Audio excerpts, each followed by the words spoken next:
Abilene, Kansas. Summer of 1874.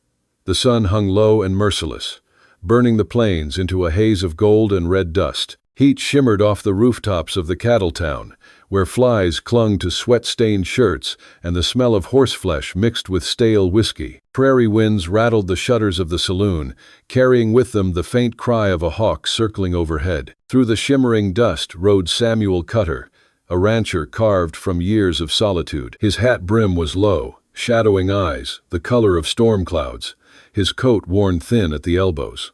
Cutter had buried a wife once, and since then his life had been cattle, whiskey, and silence. That morning he came to town with no intention but to trade for seed and salt.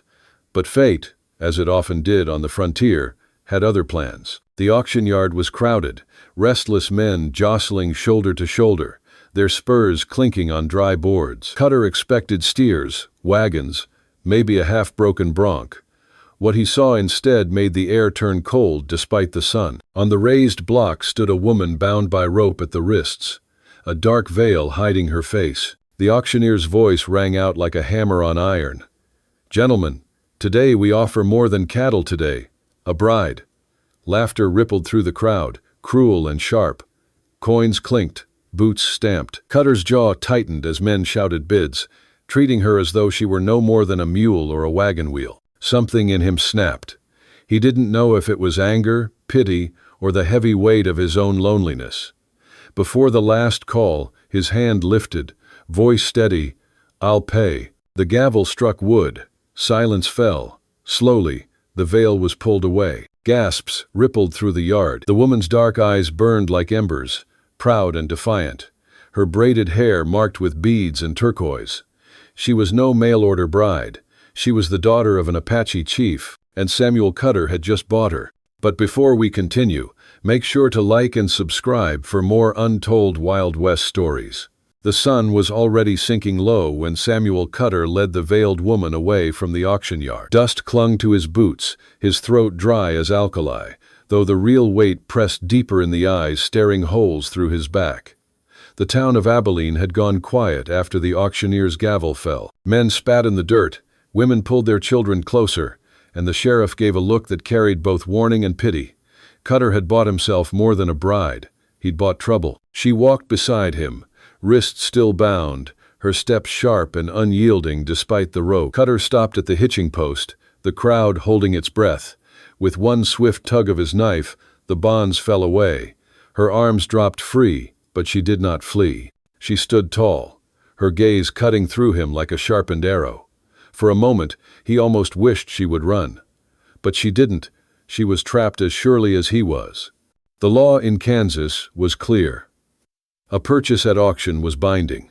Cutter could no more undo what he had done than he could stop the sun from setting. If he turned her away, he'd face charges of abandonment, or worse, be accused of trading flesh outside the law. And if he tried to send her home, it would mean facing an Apache war party that would skin him alive before he crossed the first ridge. Sheriff Jensen stepped forward, his star dull under the last light of day. "Sam," he said low, almost kindly, "you made a choice. Now you'll have to see it through. Take her home, treat her decent. Don't give the town reason to think you've lost your senses." Cutter gave no reply. He simply helped her mount his bay horse, then swung up behind her, the crowd parting as he rode out. The whispers followed him like snakes in the grass. By the time they reached his ranch, the horizon was washed in crimson. The spread was modest weathered barns, a corral, a house built with his own hands. It was a place of labor and loneliness, and now it would be a prison for two souls. Cutter slid from the saddle, then offered his hand. She ignored it, leaping down on her own. Her braids swung as she strode toward the porch, each step filled with defiance. Inside, the cabin smelled of wood smoke and leather. He lit a lamp, its glow falling across bare shelves and a table scarred from years of use. Cutter set down his hat and cleared his throat. "You can take the bed. I'll sleep out by the fire." She said nothing. She sat on the edge of the bed, spine straight, eyes never leaving him. Her silence spoke louder than any words. Cutter poured himself a measure of whiskey, hands trembling though he kept his face hard. He had weathered stampedes, winter blizzards, and the bite of hunger. But this silence, this foreign presence, gnawed at him like a wolf in the dark.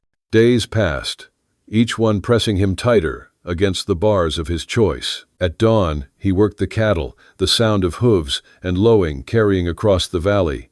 At dusk, he returned to find her tending the fire, her back rigid, her eyes unreadable. She refused food at first, surviving on water and scraps of bread. Then, little by little, hunger wore down her pride. Still, she would not speak. The town, however, was not silent.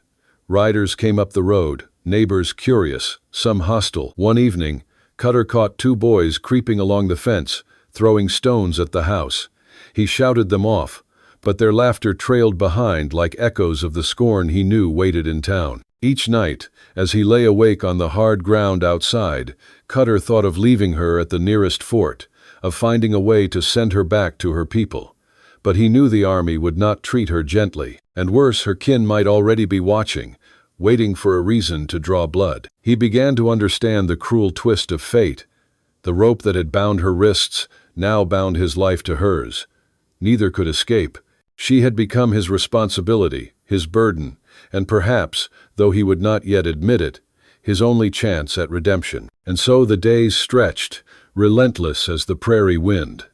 The rancher who had bought himself a bride now carried the weight of a people's anger and a woman's pride. The path before him was not chosen, but forced, and there was no turning back. The prairie wind carried dust into town the next week, turning the main street of Abilene into a swirling haze of grit and heat. Samuel Cutter rode in slow, hat brim pulled low, his Apache bride riding behind him on the same bay horse. Heads turned as they passed. A card game in the saloon window went still. Horses shifted uneasily at the hitching posts, and the church bell tolled noon like a judge's gavel. Cutter had lived long enough in this town to know the sound of whispers even when mouths stayed shut. They stopped at the mercantile for flour and salt. As he swung down and tied his reins, the door banged open, and two ranch hands staggered out, grinning wide. One spat tobacco in the dust, the other nudged his friend. "Well, looky here," the taller one said loud enough for the whole street to hear. Cutter done bought himself a squaw. Laughter rippled across the porch. Cutter's jaw tightened, but he kept his voice even. "Go on your way." The shorter hand leaned closer, eyes mean. "Ain't no rancher in these parts fool enough to bring Apache trouble to his own bed. Less you like wakin' with a knife at your throat." The woman behind him said nothing, her face like carved stone. Cutter took the supplies, ignoring the laughter that followed him back to the saddle. But the words stayed lodged like burrs under the skin. As the days wore on, the pressure grew. The blacksmith wouldn't sell him nails. The saloon barkeep refused him whiskey. Mothers pulled their children aside when she walked past. The town had made up its mind. Samuel Cutter was no longer one of them. At night, riders gathered on the ridge above his ranch. Their campfires burned like watchful eyes in the dark. Cutter would stand on the porch, with his rifle across his arms, the woman silent at his side. No attack came, but the message was clear. They were waiting, testing, daring him to slip. One evening, Sheriff Jensen rode out, dust settling on his coat. He sat stiff in the saddle, his voice carrying the weight of the town behind it. "Sam, folks are restless. They say the Apache'll come for her. They say you're hiding a fuse that'll light the whole valley. I'm telling you man to man, send her off, before blood gets spilled." Cutter shook his head. "She leaves here, she dies. You know it, and I won't hand her to the army like some wild animal." The sheriff sighed, eyes tired. "Then God help you, because I can't." He turned his horse and rode back into the dusk. The isolation was a noose tightening. The two boys who once threw stones returned with friends, circling the corral at night, shouting insults. One hurled a rock through the cabin window, glass shattering over the floor. Cutter stormed out with shotgun in hand, and the boys scattered like jackrabbits, laughter fading in the hills. But the damage was done, the line had been crossed. Through it all, she remained silent. She neither cried nor cursed, neither softened nor fought. But Cutter noticed small things. The way her eyes followed him when he worked the cattle, the way she stood on the porch at night, watching the horizon, as if measuring how far her people might be. She was a flame contained in stone, and the town hated her for it. The breaking point came at the church social, a week later. Cutter had gone only to show he was still a man among men. But as he walked her past the pews, the room split in two. Neighbors turned their backs. Women clutched their shawls. And then, one rancher's wife spat at her feet. Silence hung, thick and poisonous. Cutter's fists clenched, his blood pounding like war drums. He wanted to strike, to tear the whole rotten room apart. Instead, he laid a steady hand on her shoulder and guided her out, each step heavy with shame and fury. By the time they reached the road, the church bell was tolling again, and Cutter knew what it meant. He was finished in Abilene. Cut off, mocked, hunted by whispers and waiting guns, all because of a choice he hadn't meant to make, yet could no longer escape. That night, standing at the fence line with stars cold above him, Samuel Cutter understood the truth. The town was against him. The sheriff could not save him, and only the hard land and his own grit stood between him and ruin. The woman he had bought had become more than his burden. She was the line he could not cross, the weight he would not set down. And for that, the whole prairie seemed ready to break him. The prairie had turned brittle with autumn, the grass yellowing, the nights colder. Cutter rose before dawn each day, the ranch alive with the grumble of cattle and the creak of weathered fences. Smoke from the cabin chimney curled into the morning sky, and inside, the silence between him and the Apache woman had become less sharp, less hostile, though it was still silence all the same. He began to notice small shifts. One morning, he returned from the corral to find coffee simmering in the tin pot, though he had never seen her near the stove before. Another night, while he mended tack by the fire, she laid a folded blanket across his shoulders without a word, then sat back in her chair, face unreadable in the flicker of flame. She gave nothing in speech, but her gestures whispered of something thawing beneath the ice. Still, she did not speak until the night of the storm. The wind came down hard from the north, rattling the shutters, hissing through the chinks in the cabin walls. Cutter lay awake on the floor when he heard her voice low, steady, carrying weight like a hymn. "They call me Ayanna," she said. The sound startled him, and he sat up slow, watching her shadowed face by lamplight. She stared into the fire, not at him. "They took me in Santa Fe traders. They sold me. You did not know." Cutter cleared his throat, his voice rough from disuse. "Number, I didn't know." Her eyes flicked to his, sharp as a knife. "But you bought." The words cut him because they were true. He wanted to answer, but found none that could wash the stain from that moment. So he only nodded, shoulders heavy with the shame of it. From that night forward, a slow current of trust began to flow between them. He showed her the rhythms of ranch life, how to mend a fence line, how to scatter feed for chickens, how to coax a skittish colt into stillness. She learned fast, her hands deft, her movements sure. In turn, she shared with him small pieces of her world. Once, she plucked sage by the creek and ground it into medicine for a cough he carried. Another time, she wove beads into a strip of leather, laying it silently on the table by his plate. Around the fire, they began to trade stories.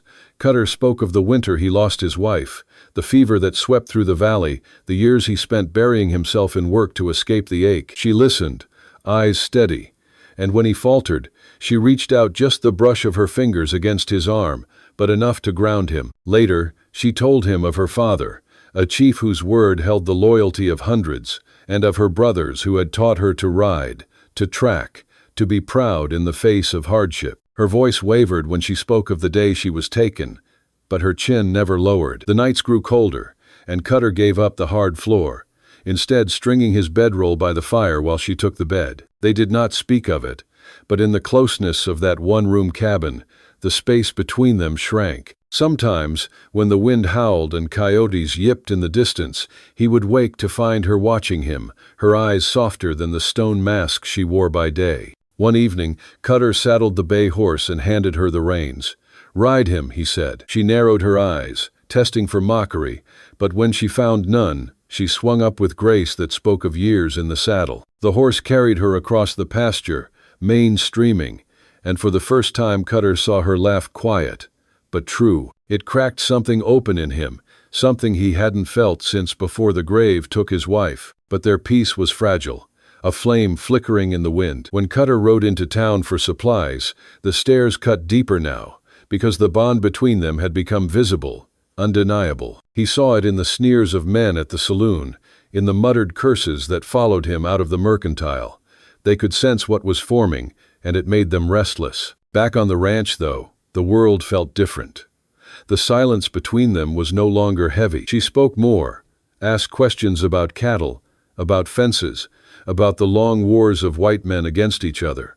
He listened, and sometimes he caught himself smiling at her curiosity. When she sang softly in her own tongue by the fire, he let the sound wash over him like a balm. By the time the first frost silvered the grass, Samuel Cutter knew what the townsfolk feared.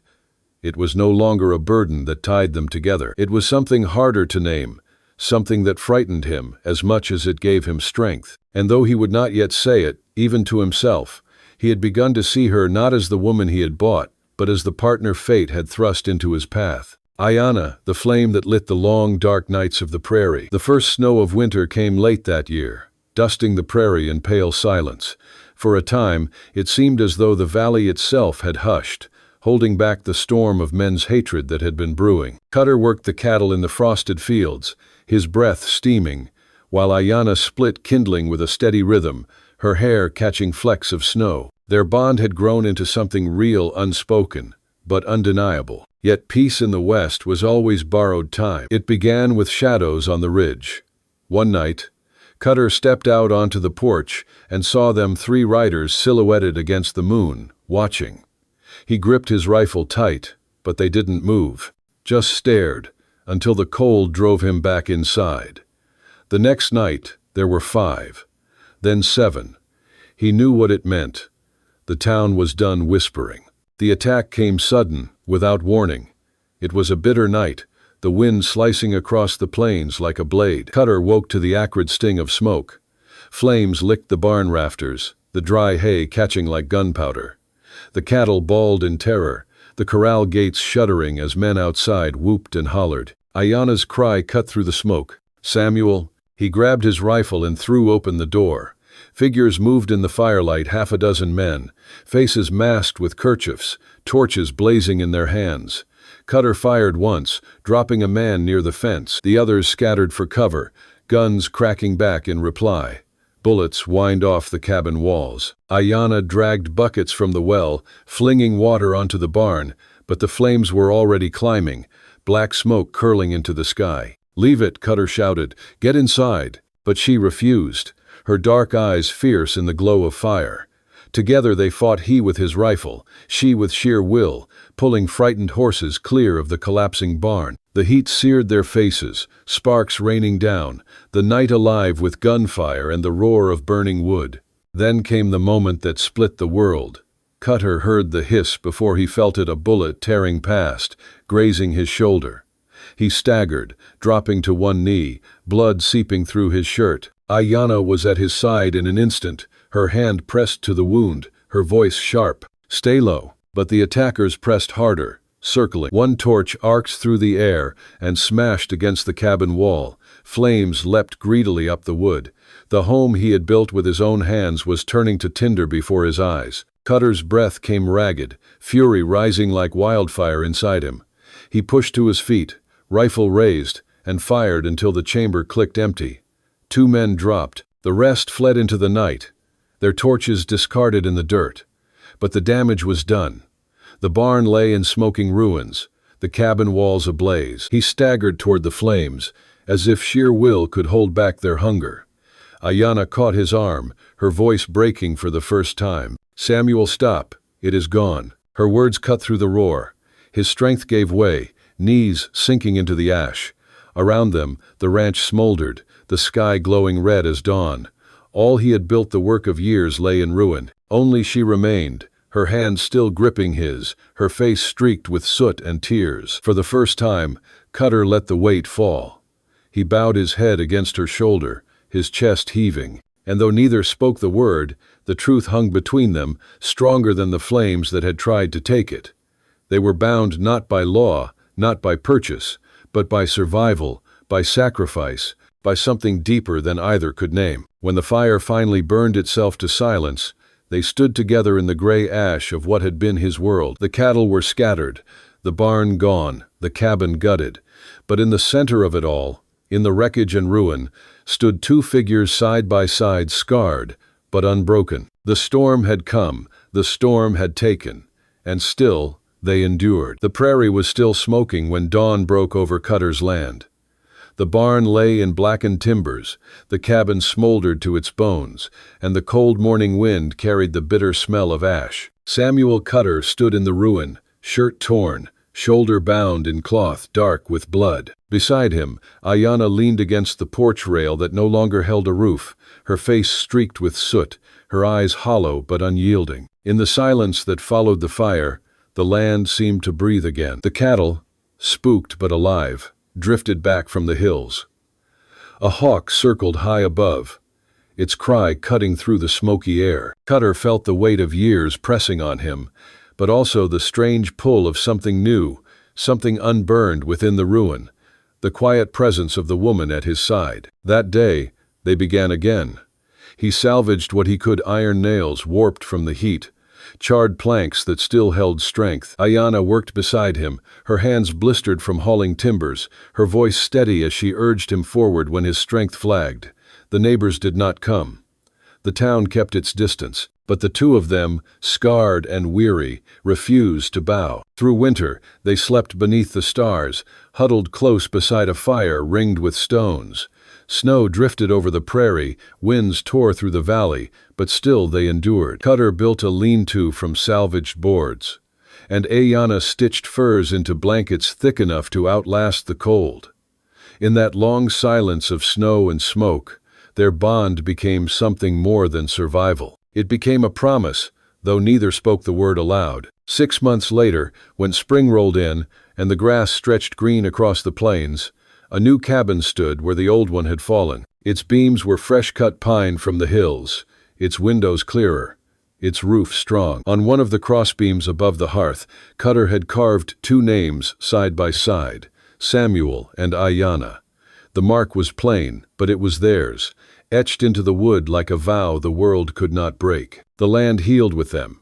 Calves fattened in the pastures, the well ran clean, and wildflowers spread across the creek beds. Ayanna planted rows of corn beside the corral, her hands steady in the soil. Cutter worked the fields by day, and by night he sat with her by the fire, the warmth soft against their faces, their silences now easy, shared like a comfort instead of a burden. Word spread through the valley. Riders who once mocked now slowed their horses at the fence, tipping their hats in uneasy respect. The blacksmith rode out one morning, offering nails without a word of charge. Even Sheriff Jensen, who had once told Cutter to give her up, came with supplies from town and sat at their table in silence, as though the fire had burned away more than timber, it had burned away doubt. It was in early summer, beneath a sky wide and cloudless, that Ayanna wore a simple necklace of silver and turquoise, a gift she had kept hidden since her capture. She placed it around her own neck, then pressed a hand to Cutter's chest. No words passed between them, but in that moment he understood. What had begun in chains had become a choice, freely made. 1 year after the fire, the ranch was alive again. Children from neighboring homesteads rode horses across the pasture, laughter ringing where once there had been silence. At the church social, Cutter and Ayanna walked through the doors together. No one spat, no one turned away. The town that had judged them now nodded in quiet respect, for the prairie had its own kind of justice, the justice of endurance, of love proven in fire. That night, back on their land, they sat on the porch beneath the stars. The wind carried the smell of wild sage, the cattle lowed softly in the dark, and the fire in the hearth glowed against the names carved above it. Cutter reached for her hand, rough and strong as his own, and she did not pull away. Together, they looked out across the valley, knowing that what had been broken was now whole, and what had been bought was now freely given. Some say the West was built on guns and grit, but the truth is, it was also built on hearts that refused to bend, even when the fire came to take everything. Samuel Cutter and Ayanna were proof of that, two souls the world tried to break, who found instead a way to stand together. If this story touched your heart, ride with us again across the untold trails of the Wild West. Don't forget to subscribe to keep the fire of these stories alive.